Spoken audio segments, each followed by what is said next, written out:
Wow, not much to say after all that. I don't think that newsrooms are shrinking, I just think they're changing.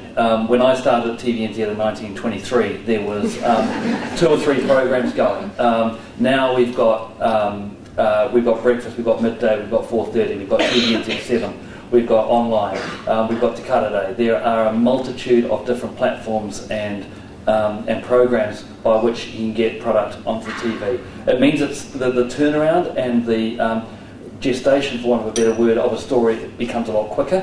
There are other avenues, certainly in TV, still for those exclusives and those longer form things in current affairs and even in close-up. But in a daily sense, which is where my kind of take on life, with PR, a crap story will always be a crap story. You will know when you pick up the phone to ring someone if what you've got is a goer or it's not. Don't waste our time with a crap story, please. You know, there's too many other competing interests. If you aren't committed to your story, don't bother ringing up someone and trying to pitch it.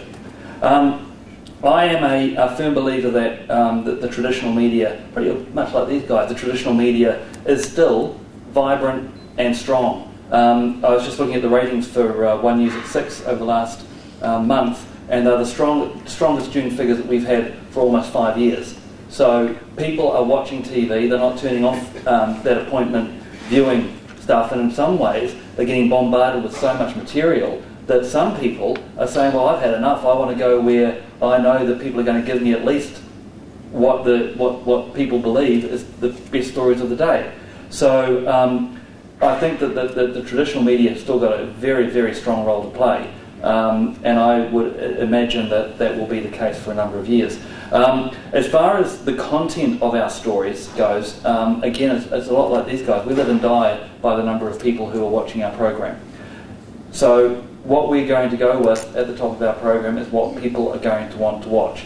And the treatment of our story may not be what people, other journalists, other bloggers might think is right, but we will have thought a lot about how we're going to treat a story. For example, the other night when the prisoners, Judith Collins announced that they were banning smoking in prisons, we decided that we didn't need to have any politicians in that story. We went down to the district court and spoke to a couple of ex-cons who told us what life would be like inside a prison without cigarettes. It didn't need Judith Collins bleating on about, why it was being done. We did that in some bullet points.